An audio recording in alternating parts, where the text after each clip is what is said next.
Bonsoir. Donc moi je vais vous présenter la poésie faite par tous, une utopie en question de Olivier Belin, qui est professeur des universités spécialiste de la littérature des 20e et 21e siècles à l'université de Rouen. Les éditions, c'est les Impressions Nouvelles et le livre est paru en juin 2022. Alors le titre, la poésie doit être faite, la poésie faite par tous, en fait ça se réfère à Isidore Ducasse, plus connu sous le nom de Comte de Lautréamont, qui dans Poésie 2 en 1870 écrit « La poésie doit être faite par tous, non par un ». Et donc c'est cette citation en fait qui va irriguer les 400 pages, un peu plus de 400 pages passionnantes de ce livre. Olivier Belin va ouvrir des perspectives et va montrer comment l'idée de poésie faite par tous imprègne non seulement le domaine de la démocratisation de la poésie, la possibilité que la poésie soit faite par tous et pour tous, mais imprègne également fortement la poésie sur toutes ses formes, savantes et amateurs, et notamment la poésie contemporaine. C'est un livre d'enquête, un livre d'historiens et de sociologues, et toute la poésie s'en trouve, toute l'histoire de la poésie est reconsidérée à travers cette question de la poésie faite par tous.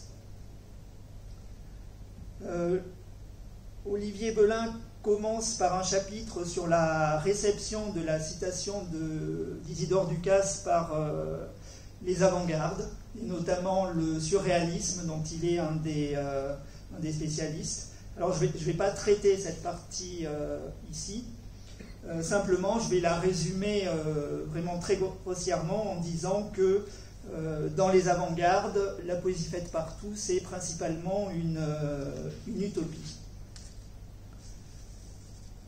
Alors, ce qui est très intéressant dans ce livre, c'est qu'on n'en reste pas aux utopies, mais on voit ce que peut vouloir dire la poésie faite par tous dans les pratiques de la poésie contemporaine, mais qui est valable aussi pour toute la poésie depuis l'histoire de la poésie. Donc concrètement, comment la poésie faite par tous, non par un, va pouvoir irriguer toutes les pratiques que l'on regroupe sous le terme de poésie. Alors pour cela, Olivier Belin va présenter un certain nombre de notions qui sont partagées en deux groupes, les dispositifs et les dispositions. Donc je vais commencer par les dispositifs. Ce qu'il appelle les dispositifs, c'est comment on crée un collectif, un tous. Alors vous verrez bien sûr que ce tous, ce n'est pas forcément l'ensemble de l'humanité, mais c'est quand même un ensemble de personnes. Alors, quelques dispositifs. Le compte d'auteur et auto-édition et le concours de poésie. Donc, compte d'auteur et auto-édition en premier, c'est une forme de démocratisation parce que tout le monde peut publier un livre de poésie, mais c'est parfois aussi une discrimination, sachant qu'une manière de repérer le poète amateur, c'est de montrer qu'il n'a pas de livre publié à compte d'éditeur.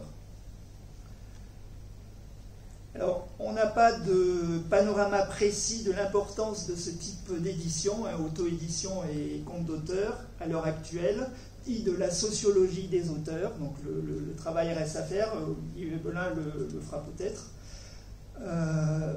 Tout ce qu'on peut dire, c'est que ça semble très important, et plus avec Internet et les plateformes d'édition, ça prend de plus en plus d'importance. Donc le concours de poésie, Il y en a énormément. Alors j'ai fait une petite recherche, par exemple, j'ai trouvé un site qui en recense plus de 80 en France, dont au moins une session a été annoncée en 2023 et 2024. Et le concours emblématique de poésie amateur, c'est le Grand Prix Poésie RATP. Et cette année, l'édition 2024 a vu 11 940 participants. Alors, autre possibilité de créer un collectif, un tous, c'est l'anthologie. Donc une anthologie, c'est quoi? Son ambition, c'est de recueillir les auteurs correspondant à la thématique considérée. Alors, thématiques qui peuvent être très variées. Je trouve personnellement que le domaine de l'anthologie est assez captivant. Donc ça peut être anthologie de la poésie des débuts à nos jours, anthologie de la poésie contemporaine, anthologie de la poésie féminine, anthologie de la poésie amoureuse, de la poésie anglaise, de la poésie populaire, etc. etc. Et dans une anthologie, en fait, dans le volume d'une anthologie, il n'y a pas un auteur qui émerge. En fait, tous sont traités à égalité, si vous voulez. C'est un peu la différence qu'il peut y avoir entre, d'une part, l'anthologie de la poésie française du XIXe siècle et Les Fleurs du Mal de Charles Baudelaire. Donc, ce collectif, en fait, que crée de fait l'anthologie, Olivier Belin nous dit, et je trouve que c'est très intéressant comme remarque, que ça crée une communauté représentative de la thématique choisie, et lire une anthologie, c'est entrer dans cette communauté plutôt que dans un auteur particulier. Alors ensuite, pour créer un collectif, un tous, il y a le partage, par exemple dans les ateliers d'écriture, où les personnes vont dans un atelier d'écriture pour écrire, mais ce qui semble au moins aussi important, c'est entrer en relation, rencontrer d'autres personnes qui partagent la même passion. Donc il y a un aspect social, relationnel, un tous créé par le groupe qui est très important. Donc le être ensemble est plus fort et plus important que le faire. Alors le partage peut se faire sur les réseaux sociaux. Donc ça, je vais pas m'y attarder dessus. Il y a aussi énormément de lieux, d'associations, de sites de partage de poésie. Alors j'ai fait aussi une petite enquête. Donc sur le local. Donc je ne sais pas si vous connaissez, moi je ne connaissais pas, l'existence du Cercle des poètes de Caen, l'existence du Cercle des poètes normands, un lieu qui s'appelle l'Ancre, qui se présente comme la nouvelle maison de la poésie de Caen, antenne de la Factory, maison de la poésie de Normandie. Voilà, donc là c'est le tous comme relation sociale. Donc voilà pour les dispositifs. Maintenant je vais passer aux dispositions. Donc pour parler toujours de la poésie faite par tous dans la réalité, et pour parler les dispositions, en gros c'est quoi? C'est les outils qu'on va pouvoir utiliser pour faire de la poésie par tous. Alors je vais le faire en prenant des exemples. Donc un certain nombre de textes. Alors, comment j'ai choisi mes illustrations? Ces illustrations ne viennent pas du livre d'Olivier Belin, parce que il n'y a pas de citation. Il y a des références à des livres, des références à des poèmes, mais il n'y a pas, les textes n'y sont pas.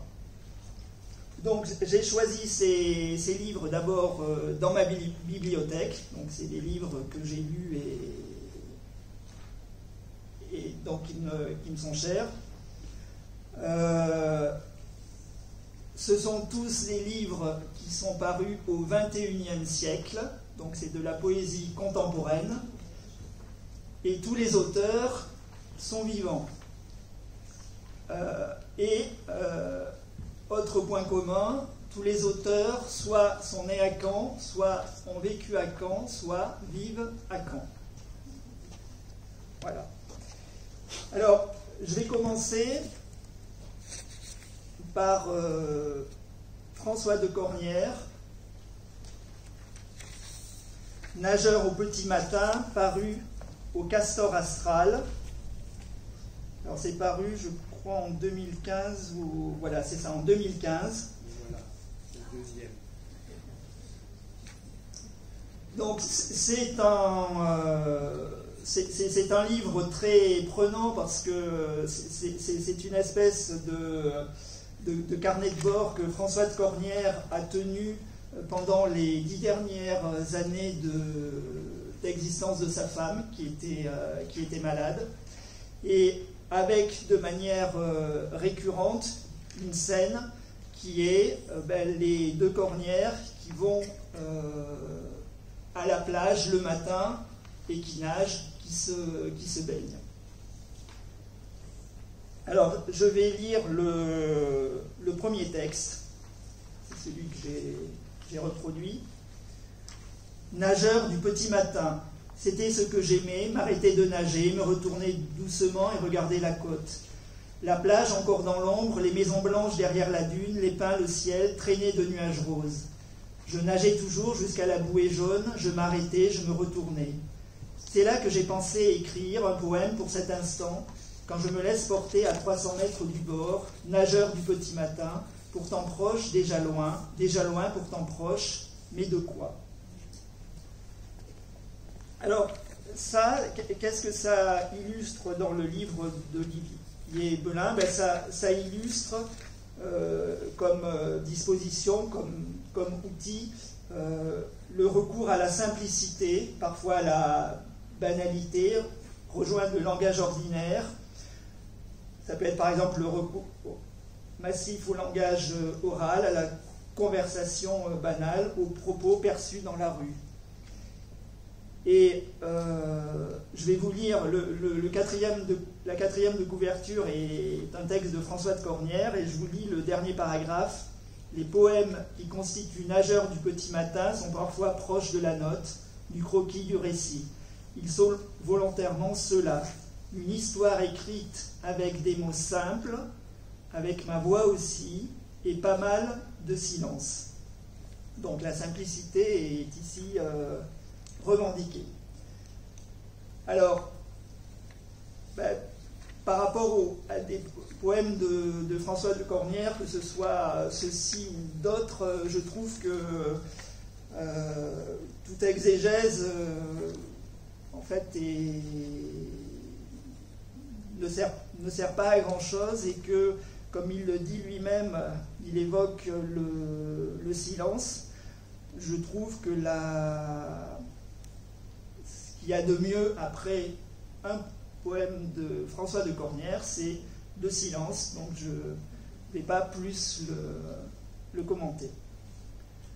Le deuxième livre que j'ai pris, c'est Jean-Pascal Dubost, Vers à vif, chez Obsidiane, paru en, toujours c'est 2007. Alors, le livre de Jean-Pascal Dubost est constitué, comme vous le voyez, de courts poèmes en prose. Donc il y en a un sur chaque page. Et donc il y en a un plus particulièrement que j'ai choisi et que je vais vous lire. Il n'est pas sorti de l'auberge, qu'il entre en enfer et tourne en rond ses 10 doigts, retourne sens dessus-dessous des livres et s'embrouille, et cherche tout son temps, le cherche chaque jour, il se plante devant les hommes, il n'est pas sorti de l'auberge.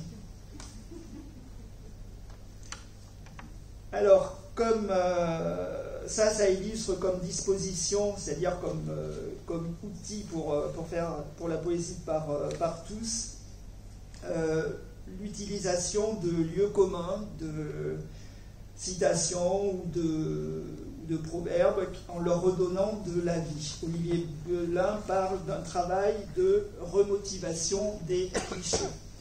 Et là, vous voyez que ça commence par « il n'est pas sorti de l'auberge ».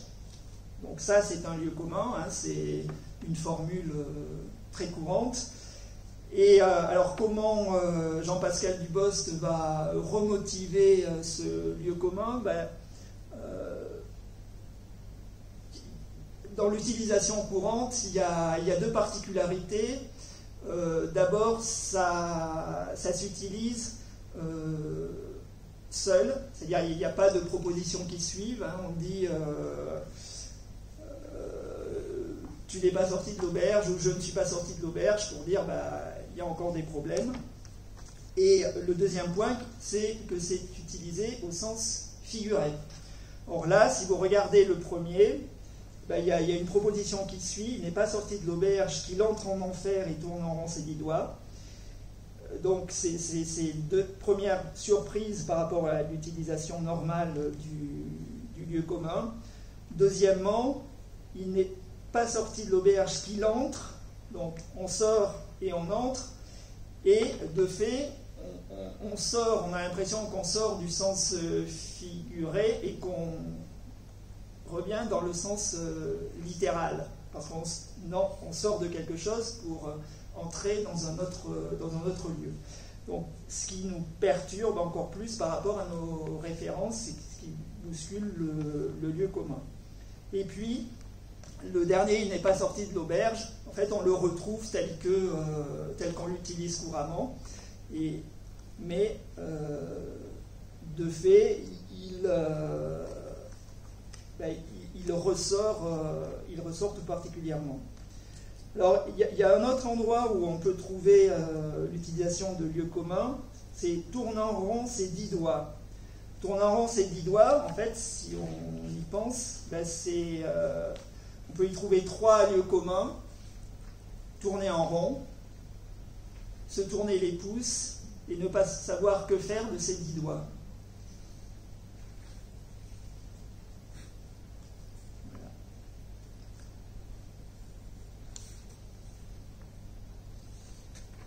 Donc, ce qu'il y a en fait dans l'utilisation de ces lieux communs, il y a l'idée que la langue est un bien commun. Et en fait, c'est le cœur en fait de toutes ces dispositions présentées par Olivier Belin, c'est que une langue, elle est faite par tous les gens qui la parlent. Et là, absolument tous les gens qui l'utilisent. Donc le français est fait par tous les gens qui utilisent le français dans le monde entier. Alors malheureusement, c'est une idée qui n'est pas toujours partagée. Il y en a qui pensent que c'est l'Académie française qui fait le français. Et alors si, pour se convaincre, je vous renvoie au magistral et salvateur tract Gallimard numéro 49 qui s'appelle « Le français va très bien, merci », signé du collectif Les linguistes atterrés. Alors, troisième livre, c'est Des figures de Bruno Fern, paru aux éditions de L'Attente en 2011. Alors, c'est un livre qui est basé sur l'utilisation d'une contrainte. Alors, qu'a à faire la contrainte dans la poésie faite par tous? Olivier Belin le cite comme dispositif, en se référant notamment, bien sûr, à l'Oulipo, l'ouvroir de littérature potentielle, créé entre autres par Raymond Queneau. L'Oulipo travaille avec des contraintes, produit des contraintes et essaie de répandre justement ces contraintes avec l'idée que la contrainte, elle n'est pas là pour compliquer l'écriture, mais au contraire, elle est là pour stimuler la créativité. Et il y a notamment un auteur, celui qu'on cite toujours, qui est emblématique de l'Oulipo, c'est Georges Perec, et avec son roman La Disparition, écrit sans utiliser une seule fois la lettre E, qui est la lettre la plus répandue dans la langue française. Alors, ici, le livre de Bruno Fern est donc un ensemble de poèmes, donc là qui sont en vers, et donc il y a le texte, et tout à fait en haut, il y a une syllabe. Et c'est cette syllabe, en fait, qui, en gros, qui est génératrice du texte. Donc, le texte, vous pouvez le lire de deux manières. La première, c'est sans utiliser la syllabe. Et la deuxième, c'est en accolant la syllabe au début de chaque vers. Donc, par exemple, les deux premiers, « Errant tel un chien dans l'espace, as-tu suffisamment pour encaisser les chocs ?» Ça peut se lire comme ça. Et ça peut se lire « Aberrant tel un chien dans l'espace, abattu suffisamment pour encaisser les chocs. » Voilà. Donc, Bruno Fern nous parle de double détente. Alors, vous voyez, il y a aussi pas mal d'humour, comme il y en avait chez Jean-Pascal Dubos, et comme il va y en avoir aussi dans celui qui suit. Alors, curieusement, Olivier Belin ne parle pas de l'humour, qui pourrait être un trait populaire qu'on reprend aussi dans la poésie par tous. Alors, ce qui fait qu'en fait, ici, on a un double poème, et pour moi, en fait, il faut les lire l'un après l'autre, le deuxième plus rapidement que le premier, de telle manière qu'il y a une espèce de superposition et de dédoublement du texte. Alors, ceci donne... Alors, je vais le lire une première fois sans la syllabe, et puis la deuxième fois avec la syllabe. Errant tel un chien dans l'espace, as-tu suffisamment pour encaisser les chocs, assourdi, quoique retentissant au fond des cours, et continuer sur ta lancée, sans te trouver, ipso facto, usé jusqu'à la corde, au lit et dardard. Aberrant tel un chien dans l'espace, abattu suffisamment pour encaisser les chocs, abasourdi, quoique retentissant au fond des cours, et continuer sur ta lancée, absent de retrouver ipso facto, abusé jusqu'à la corde, aboli et dardard. Voilà.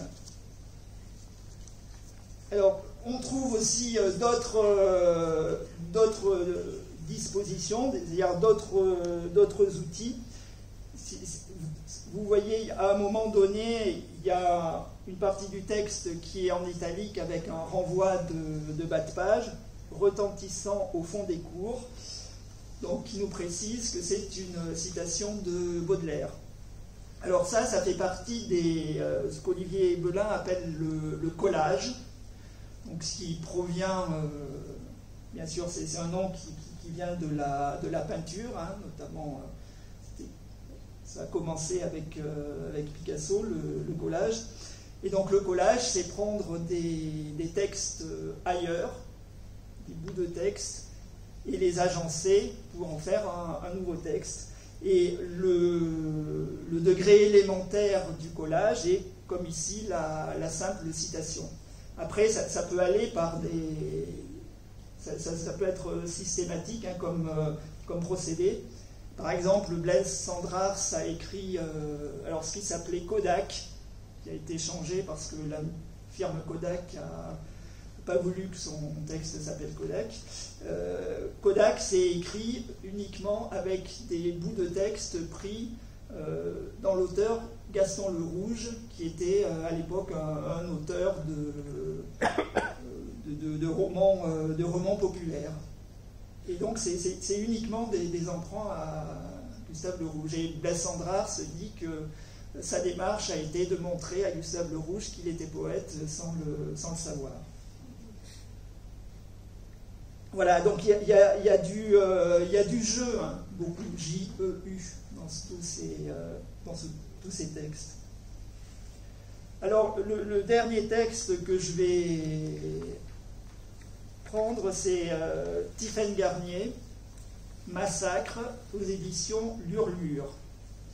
L'Hurlure sont des éditions cannaises, qui sont assez récentes, mais qui ont déjà un super catalogue. Alors, comment se présente Massacre? Il est basé sur la double page. Il y a d'un côté, sur le côté gauche, un texte, un poème d'un auteur très connu, et sur la page de droite, le texte en regard, écrit par Tiphaine Garnier. Alors, comment elle l'écrit? Principalement, elle se base sur des sonorités. C'est peu sur la signification, sur la sémantique, mais c'est beaucoup sur les sonorités.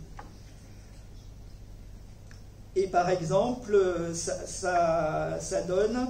Alors, là, j'ai choisi Pierre de Ronsard, Ode à Cassandre, dont tout le monde connaît au moins le premier vers, Mignonne, allons voir si la rose. Et en regard de Mignonne, allons voir si la rose, Tiphaine Garnier écrit « Moignon enivré d'arthrose ». Voilà. Donc, en même temps, c'est aussi une contrainte, hein, cette manière d'écrire. Et alors, qu'est-ce qu'on voit comme disposition?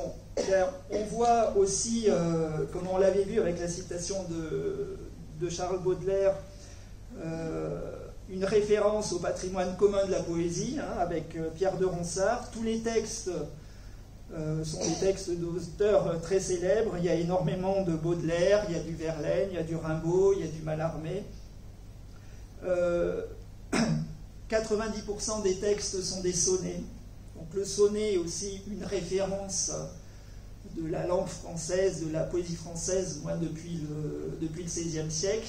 Et à l'heure actuelle, un poète qui écrit un sonnet s'inscrit dans l'histoire de la poésie française. Alors, notamment, il y en a un qui fait beaucoup ça, c'est Jacques Roubaud, qui s'est emparé de la forme sonnet, qui la réinvente, qui la redéploie, donc il fait tout un travail dessus.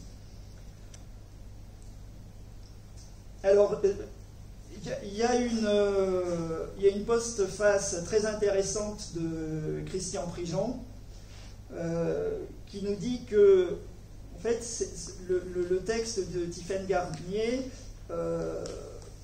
c'est pas un texte qui doit se lire tout seul. Les deux textes, en fait, sont imbriqués et ne font d'une certaine manière qu'un seul texte. Donc il faut les lire en même temps. Donc je vais vous lire uniquement la première strophe en alternant un vers de Pierre Ronsard et un vers de Tiphaine Garnier. Mignonne, allons voir si la rose, moignon enivré d'arthrose, qui ce matin avait déclose, miteux sa cavin qu'elle dose, sa robe de pourpre au soleil, d'eau absorbe pour près d'oseille, a point perdu cette vestrée, pondue après presse AVC, les plis de sa robe pourprée, l'appli d'essai peut burn-outer, et son teint au vôtre pareil, si on éteint notre appareil. Alors, ce qui est intéressant, c'est on est en plein dans ce que Olivier Belin appelle le patrimoine commun de la poésie, qui est commun à la fois aux auteurs et aux lecteurs. Et on n'est plus en regard d'un texte du XVIe siècle et d'un texte du XXIe siècle, mais d'une nouvelle entité qui fusionne quasiment les deux.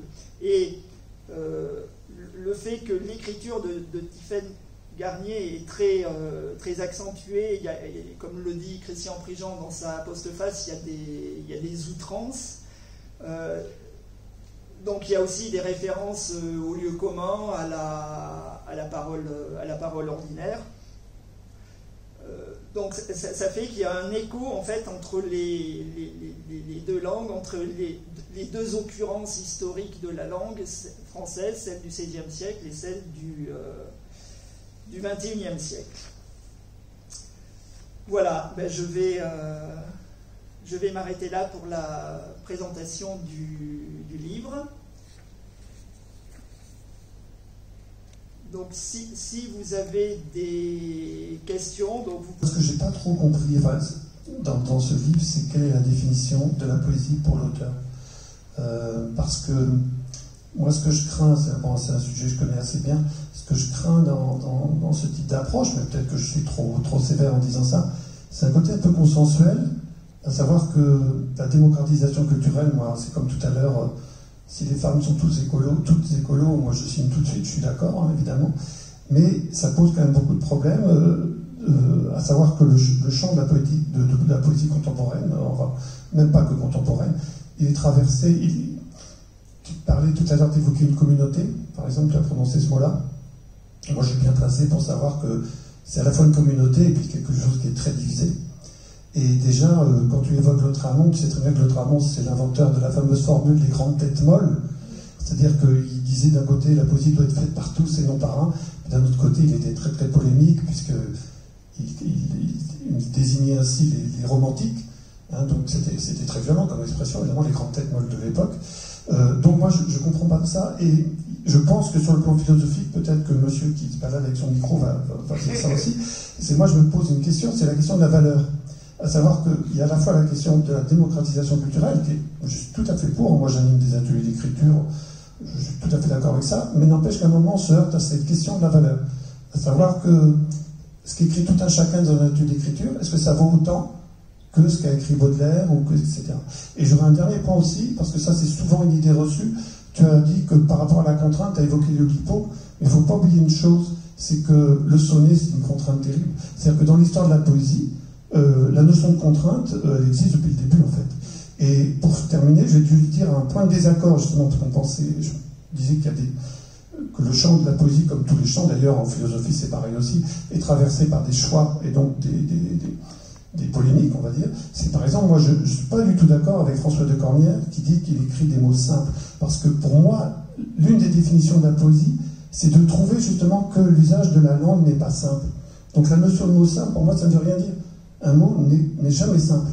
Et quand on se pose cette question de la simplicité du mot, et plutôt de son absence de simplicité, là on entre dans la poésie parce qu'on va travailler le sens, comme tu disais par exemple, je ne vais pas citer mon poème, mais dans celui par exemple de Tiphaine, dans celui de Jean-Pascal Dupost, et ben là du coup on déploie sur le plan sémantique, on travaille aussi sur le plan sonore, sur le plan rythmique, etc. Et c'est donc cette absence de simplicité qui fait qu'on entre dans la poésie. Donc la notion de mot simple, pour moi, c'est contradictoire avec la poésie. D'accord. Ok, alors, premièrement, la définition de la poésie, en fait, il est pas du tout... c'est pas du tout son propos. Il a plus une approche de sociologue où... alors, je trouve qu'il y a une bonne... en fait, relation qu'on peut faire, c'est la différence entre un linguiste et un grammairien par rapport à la langue. Le grammairien, il dit comment la langue doit être, le linguiste dit comment la langue est utilisée. Mais il ne porte pas de jugement, justement de jugement de valeur. L'enquête sociologique aussi, elle est là pour remonter l'état des lieux, si on peut dire. Et donc le sociologue qui fait une enquête, par exemple, il fait des interviews où il ne dit jamais son point de vue à lui et il n'essaie jamais d'orienter les réponses. Donc c'est cette perspective-là qu'a Olivier Belin. Et donc, alors, moi je trouve... que c'est plutôt, que ça fait plutôt du bien justement d'avoir 400 pages sur la poésie qui ne parle pas justement de ce qu'est la poésie, de ce que n'est pas la poésie, mais qui simplement va revisiter en fait tout ce que, pour lui, on a parlé de phénoménologie, on pourrait presque parler de phénoménologie ici poétique, c'est-à-dire tous les pratiques, les événements, les écrits qui se produisent et qu'on regroupe sous le nom fourre-tout de poésie. Ça, je suis bien d'accord que c'est un mot fourre-tout. En fait, comment tout ça peut être imprégné par cette idée de poésie faite par tous. Donc, c'est ça, moi, ce travail-là, en fait, cette orientation-là que je trouve justement intéressante. Donc c'est une perspective différente de celle d'essayer de définir ce qu'est la poésie. Alors après, sur la simplicité, oui, bah, je te rejoins complètement. Alors, lorsque Olivier Belin dit que en gros, dans les outils, il y a reprendre les formules du quotidien, il ne dit pas qu'il faut les reprendre sans travail poétique dedans. Et effectivement, on l'a bien vu dans l'exemple que j'ai donné, notamment, je trouve que c'était assez flagrant chez Jean-Pascal Dubos, avec le lieu commun. Il en fait autre chose. S'il veut garder uniquement le lieu commun, effectivement, ce serait plus de la poésie. Et c'est le travail de la poésie que, si on veut en parler Mallarmé, en opposant la lecture du journal à la lecture du poème. Il y a l'écriture aussi journalistique et il y a l'écriture poétique. Donc, bien entendu, et c'est ce qui est très important, c'est que ça, justement, l'écriture poétique va ravive la langue. Et alors, ça rejoint, en fait, il en parle dans la réception des avant-gardes, moi j'en ai pas parlé, du positionnement des situationnistes. Guy Debord, c'est extrêmement intéressant. Donc Guy Debord, Société des spectacles, qu'est-ce qu'il entend par spectacle? C'est une espèce de passivité qu'ont les gens par rapport, on leur propose des choses, et ils trouvent ça très bien, ils applaudissent, et tout ce qu'ils font, c'est applaudir, quoi. Et il citait à son époque, par exemple, le consumérisme et puis l'American Way of Life, qui était présenté comme quelque chose de désirable. Donc on présente ça aux gens, et les gens, donc il y a un côté émotionnel, ils trouvent ça très beau, ils applaudissent, mais ils sont complètement passifs et manipulés. Donc la proposition de Guy Debord, c'est de trouver ce qu'il appelle donc des situations. Là, une situation, ça peut être l'écriture d'un texte, la lecture d'un texte, une performance, par exemple, et où le lecteur, en fait, le spectateur n'est pas uniquement spectateur. Et effectivement, le fait d'utiliser des lieux communs et de les réactiver, de bousculer la langue ordinaire que l'on a en nous, ça nous sort de notre rôle de passivité et ça nous rend acteurs.